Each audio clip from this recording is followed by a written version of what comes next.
கிறிஸ்துவுக்குள் அன்பான தேவனுடைய பிள்ளைகளே, உங்களை மனதார நேசிக்கிறேன். ஆகவே நான் தாராளமாய் உங்களோடு பேச விரும்புகிறேன்.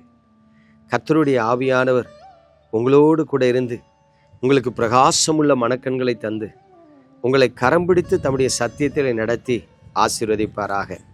பாருங்கள், இன்றைக்கும் நம்முடைய தியானத்திற்கு ஆதாரமாக ரோமருக்கு எழுதின நிருபம் 1ஆம் அதிகாரம் 31ஆம் வசனத்தை பாருங்கள்.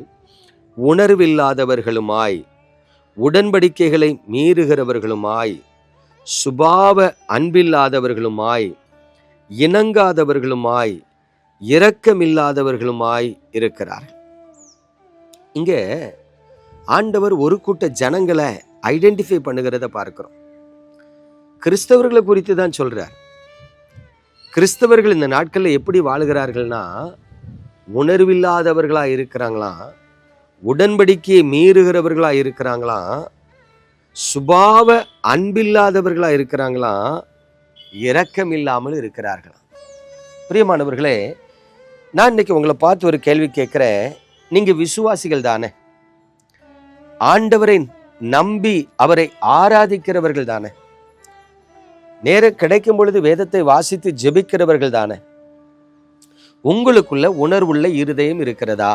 இன்னைக்கு நான் உங்களை பார்த்து ஒரு கேள்வி கேட்குறேன். உங்களுக்கு உணர்வுள்ள இருதயம் இருக்குதா? அதாவது, ஒரு கிராமத்துக்கு நான் ஊழியத்துக்கு போயிருந்தேன்.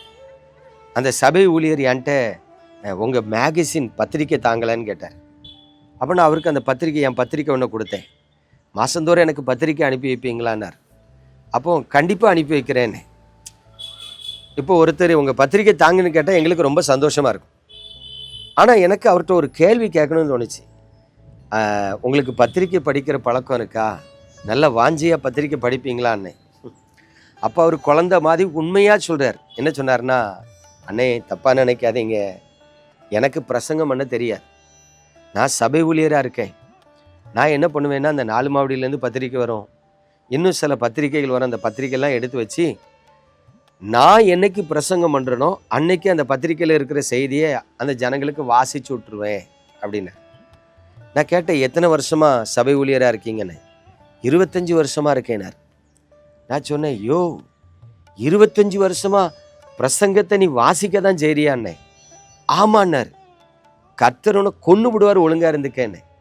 இப்போ யோசித்து பாருங்க, ஐயா 1 வருஷம் புதுசாக சபை ஊழியராக வந்தார், அவருக்கு பிரசங்கம் பண்ண தெரியாது, அதனால ஒரு 6 மாதம் ஏதோ ஒரு பிரசங்கத்தை பார்த்து படிக்காருன்னா ஓகேங்களா?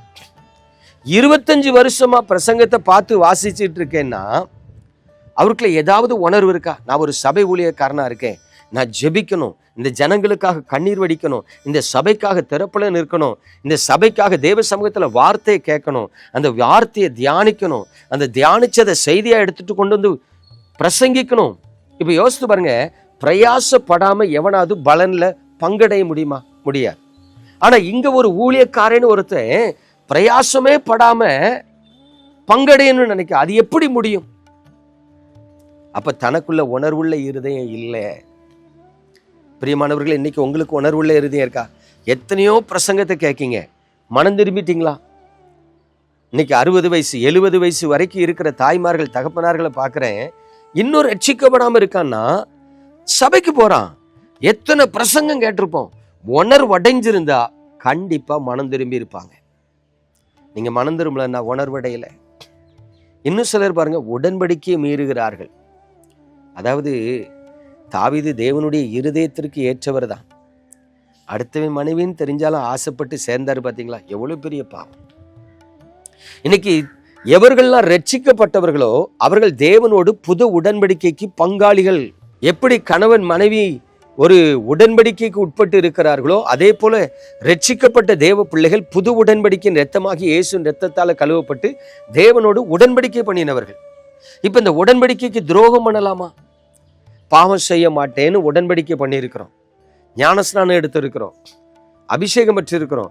இதுக்கு பிறகு ஒரு மனுஷன் ரட்சிக்கப்பட்ட பிறகு போய் லஞ்சம் வாங்குறான்னு வைங்க, ரட்சிக்கப்பட்ட பிறகு ஒரு மனுஷன் பண ஆசையோடு இருக்கிறான்னு வைங்க, ரட்சிக்கப்பட்ட ஒரு மனுஷன் பொறாமையோடு ஒரு மனுஷன் மேல எரிச்சல் அடைகிறான்னு வைங்க, ரட்சிக்கப்பட்ட ஒரு மனுஷன் வேசித்தனத்துக்கு அடுத்த காரியத்தில் விழுந்து போறான்னு வைங்க, இது எல்லாம் உடன்படிக்கையை மீறி செய்கிற பாவம். பிரியமானவர்களே, இன்னைக்கு நீங்க உடன்படிக்கையை மீறுகிறீங்களா? ஆண்டவருடைய வசனம் சொல்லுது, ஸ்பாவ அன்பில்லாதவர்களாய். யோசித்து பாருங்க, இன்னைக்கு எத்தனை பேருக்குள்ள அன்பு இல்லை தெரியுமா? கடந்த நாட்டில் ஒரு சகோதரன் சொல்றான், என் தங்கச்சி சொத்துல பங்கு கேட்க அண்ணே அப்படின்னார். அப்போ நான் சொன்னேன், உங்கள் தங்கச்சிக்கு நல்ல நகை ரொக்கெல்லாம் போட்டு சூப்பராக கட்டி கொடுத்துட்டோம். அவளுக்கு கிட்டத்தட்ட 50 பவுன் நகை போட்டோம். அவர் சொல்றார், அந்த நாட்களில் 2 லட்சம் ரூபாய் ரொக்கம் கொடுத்தோம். இன்னைக்கு அவள் கஷ்டப்படலை, பாண்டிச்சேரியில் இருக்கா, நல்ல வசதியாக இருக்கா, அவள் மாப்பிள்ளை நல்லா சம்பாதிக்கார். எங்களுக்கு இருக்கிறதே ஒரு 7 சென்டில் ஒரு இடம், அதில் வீடு இருக்குது. இது நானும் என் தம்பியும் பங்கு போடணும். இப்போ என் தங்கச்சும் பங்கு கேட்கா. யோசித்து பாருங்க, தேவனுடைய பிள்ளைகளை போதும் என்கிற மனதுடனே கூடிய தேவ பக்தி ஆதாயம். நீ கஷ்டப்படுறான்னா அண்ணன் எனக்கு ஏதாவது தானு கேட்டால் தப்பே கிடையாது. நீ நல்லா வசதியாக இருக்கும் பொழுது எனக்கும் சொத்துல பங்குண்டில்லான்னு கேட்டீங்கன்னா உனக்கு ஸ்பாவ அன்பு இருக்குதா?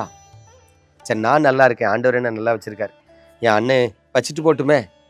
ஏன் உங்களுக்கு அந்த தாராள குணம் இல்லை? ஸ்பாவ அன்பில்லாதவர்களா இருக்கீங்க. அரசாங்கம் சொல்லிட்டு சொத்துல பங்கு வேணும். இன்னைக்கு இருக்கிற கிறிஸ்தவர்களை பார்த்தீங்கன்னா, பைபிளில் விசுவாசம் சொன்னா அரசாங்கம் இப்படி சொல்லுதுங்க, அரசாங்கம் இப்படி சொல்லுதுன்னா விசுவாசம் இப்படி சொல்லுதுங்க. அப்ப என்ன அர்த்தம்னா, எதுக்குமே நான் கீழ்ப்படிய மாட்டேன்னு அர்த்தம். நீங்க ஜெபிக்கிறவர்கள், தேவனுடைய பிள்ளைகள் ஸ்பாவ அன்புள்ளவர்களா இருக்கணும். பிரியமானவர்களே, அதனாலதான் வேதம் சொல்லுது, சத்தியத்தையும் அறிவர்கள் சத்தியம் உங்களை விடுதலையாகும். நீங்க சத்தியத்துக்கு கீழ்ப்படிங்கன்னு இயேசுவின் நாமத்தில் உங்களுக்கு புத்தி சொல்லுகிறேன். ஜெபிப்போமா? எங்கள் அன்பின் பரலோக தகப்பனே, உம்முடைய ஜனங்களுக்கு சத்தியத்தை போதிக்கிறேனப்பா. அப்பிரயோஜனமான ஊழியக்காரன் ஆண்டவரே, ஏதோ இந்த ஜனங்களின் மனக்கண்களை திறப்பீராக. உம்முடைய பரிசுத்த நாமத்தை நீர் மகிமைப்படுத்துவீராக. உமது கிருபையுள்ள கரத்தில் உமது பிள்ளைகளை தருகிறேன். கர்த்தர் தமது நாமத்து நிமித்தம் இவர்கள் உணர்வில்லாதவர்களாய் இருக்காதபடி உணர்வுள்ளவர்களாய், உடன்படிக்கையை மீறாதவர்களாய் தங்களை காத்துக்கொள்ள நீர் கிருபை செய்வீராக. உங்க நாமத்தில் ஜெபிக்கிறேன். ஜெனிஃபர், ஆண்டவருக்கு பயந்து வாழ பழகு மகளே. இயேசுவடியான் இஷ்டம் போல வாழாதன்னு கர்த்தர் சொல்றாரு. ஆண்டவருக்கு பயந்து வாழ ஒப்பு கொடுங்க. அவர் உங்களை விசாரிப்பார், ஆசீர்வதிப்பார். இயேசுவே, உங்க நாமத்துல உங்களுடைய பிள்ளைகளுக்காக ஜெபித்து உங்க திருக்கரத்தில் அவர்களை ஒப்பு கொடுக்கிறேன். நன்மையால் நிரப்பும். இயேசுவின் நாமத்தில் பிதாவே, ஆமென்.